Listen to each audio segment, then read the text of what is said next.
Good evening, Rabbi. In 2 weeks, we're going to be starting Chag Chanuka, less than 2 weeks already. So we have to understand what's the celebration of Chag Chanuka, what is it about?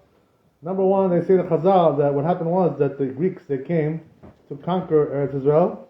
They already conquered, they already were ruling in Eretz Israel. So what happened was that they came and they defiled the Bet HaMikdash. They tried to get it to stop working altogether, to take away this avodah, everything, right? And they defiled it, they threw everything upside down. So what happened was that they were looking, when they defeated the Greeks, there was a war, and they defeated the Greeks. What happened was that they were looking for some oil to light, and they didn't have anything. The reason they didn't have it is because they opened up all the oil that was in the Bet HaMikdash, and they defiled it, they touched it, so it was tameh. So it couldn't be used so they found one little jar of oil that was still intact, it wasn't opened yet, so that's the one that they used to light, and it lasted for 8 days, even though there was only enough there for 1 day, the oil. It was only one for 1 day. The miracle was that it lasted for 8 days. That's why we have 8 days of Hanukkah. That's one thing, that's one reason why we celebrate Hanukkah. The other reason is because the military victory that there was a war. So what happened was that Antiochus was a big Rasha, big anti-Semite, like we have today. We have also anti-Semites today, talking on the internet, all kinds of people like this. You'll see how they are. Same thing, we have the same thing coming back every generation. Anti-Semite talking against the Jewish people, trying to say all kinds of accusations against us, all kinds of things. So HaKadosh Baruch Hu, what he did was, he defeated the Greeks, he defeated their power, and Antiochus died, He passed away, he got sick, and he died, and they say his body, came apart, started coming apart, his limbs, and he was losing an arm over here, 1 foot over here, one arm over here, everything. His body came apart. He totally died, and this is what happened. So we defeated them, and what happened was that there was a miracle there, because the truth is, that we had no army over there. They had a big army. They brought 1 million people there to fight, against us, because we started to rebel against them. They brought 1 million people. That's what it says in the Imam Lo'ez, this book, Imam Lo'ez. It says they brought 1 million people, and they had over there also elephants, that they were riding on, big animals, to scare us, all kinds of things. And we had no army. The only thing we had was the brothers, the Maccabees, the Hashmonaim, and there was only 12 of them. They say, the Chazal, that this was corresponding to the 12 tribes, the Shvatim. There were 12 of them, so they came and they said, what happened was that the Greeks started to come and invade them after they rebelled. How did they rebel? There was this daughter, right, of the Kohen Gadol, that what happened was that in those days there was a rule, they made a rule like this, the Greeks, that before a Jewish woman would get married, so she had to first be with the governor one night, Greek governor, some kind of moshel, so what happened was that she had to be with him one night before she gets married. The first night has to be with him, and then go with her husband. Can you imagine such a thing like this? Disgrace, What a disgrace.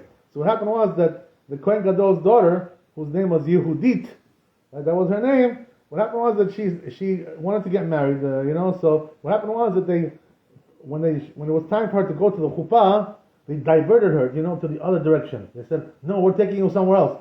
He said, where are you taking me? He says, we're taking you to the governor, First you have to be with him tonight, and then you can have a chuppah tomorrow. Oh, so she said, oh my God, she was very upset by this. Can you imagine? The daughter of a Kohen Gadol, such a woman, Kadosh like this, Kadosh family, getting raped by the governor, some goy, some arel, uncircumcised goy. This is what happened, so they took her over there, they took her the wrong turn, Instead of the Grand Central Parkway, they went to the LIE, So what happened? I said, where are you taking me? So we're taking you to the LIE, so they took her over there, and they took her to the governor. So what happened was the governor sees her, she was a beautiful lady. So what happened was that she got him to drink some milk, and the milk, what happens is that in those days, milk is not the milk we have today. Today it's like, pasteurized, homogenized, it's very, it's like water almost, But in those days the milk was real, like the old days, we used to have in the old days. So the milk was real, it was very thick, and if you would drink it, it will make you sleepy, it makes you drowsy, like taking some kind of a sleeping pill. So that's what she did. She heated up the milk, she gave it to him, he felt drowsy, So what did she do? She took a sword, and she cut off his head, like this.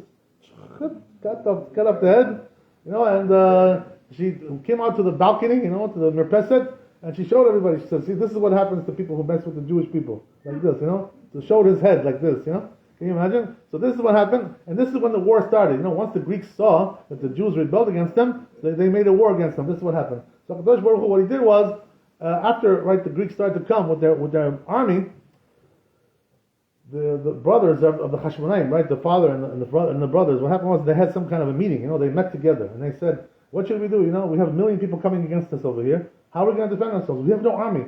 All they had was just 12 people. That's all. The family, the Maccabees. That's all they had. There was nobody else.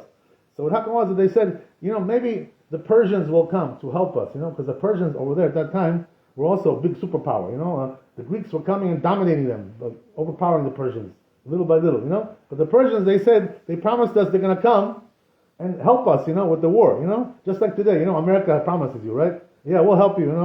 Don't worry, we'll help you. In the end, they don't have nothing. They don't, right? You have to fight by yourself. What do you think it's going to be? They're going to come and help you? No. If you want to go do something, go do it yourself, right? You have to defend yourself. Nobody's going to help you in the end. You're going to have to help yourself. That's the way it is. So HaKadosh Baruch Hu should help us, Mr. Hashem. But what happened was that they said, should we wait for the Persians? They're going to come and help us, maybe. So it says in the Yom Lord like this. So one of the brothers got up and said, doesn't it say in the Sefer Yirmiyahu? It says over there, right? Arur Adam, right? Arur Adam sheismoch Arur Gever sheismoch be'Adam, right? What does that mean? The cursed is the person who relies on basar b'Adam, on people. You should rely on Hashem. So what are we going to rely on the Persians? Don't wait for the Persians. They may not come. Who knows if they're going to come? Right? Just like today, don't rely on anybody else. Don't rely on the Americans. They're going to go and bomb in Iran over there. They're going to bomb. If we have to do it, we have to do it. That's the only way. They're not going to do it for us. Same thing over there. They said, what are we waiting for? Arur. A person who relies on basar badam, he's arur, he's cursed. So therefore, what they did? They went and they fought the war themselves. 12 people. Can you imagine? Just one family against the whole big army. So Kadosh Baruch Hu made a big nest, big miracle. And they defeated 1 million people with 12 people from one family, 12 brothers and a father. That's what it was, This was a big nest. It was a big miracle. So that's why Kadosh Baruch Hu, defeated our enemies. And what happened was that they made a takana, the rabbis, that because of this, we have to light the Hanukkah candles, to commemorate every year this big nest that happened over there. I'll just tell you one thing, that we don't have a lot of time. I don't want to think you keep it too long. But there's something interesting, that they say that they made a takana, the rabbis, to light the candles every Hanukkah, every time for Hanukkah.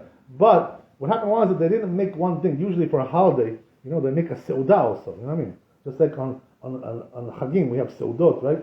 We do seudah. We also on Purim we have a seudah also, right? But Hanukkah, they didn't make a takana of seudot. That's why when Hanukkah there's no seudah. All we do is eat sufganiyot all day, right? Sufganiyot, right? Levivot. We don't have seudot on Hanukkah. Why is that? Why is there no seudot on Hanukkah? So they say, Maran Rabbi Rosham, he told us the reason was because there were some people over there in the war, the Jews that died over there, so the miracle wasn't so great. In other words, it wasn't perfect, like no Jews died. There was also Jews that died in the war over there. So therefore, because it wasn't such a happy thing, it wasn't such a happy occasion, this is the reason why they didn't make seudot. So the only thing that they made was to be model HaKadosh Baruch Hu, lehodot, right? To say Ala Nisim, the prayer of Ala Nisim, and to light the candles. And this way, right, we commemorate the Chanukah. Amen, amen. Chazak Baruch.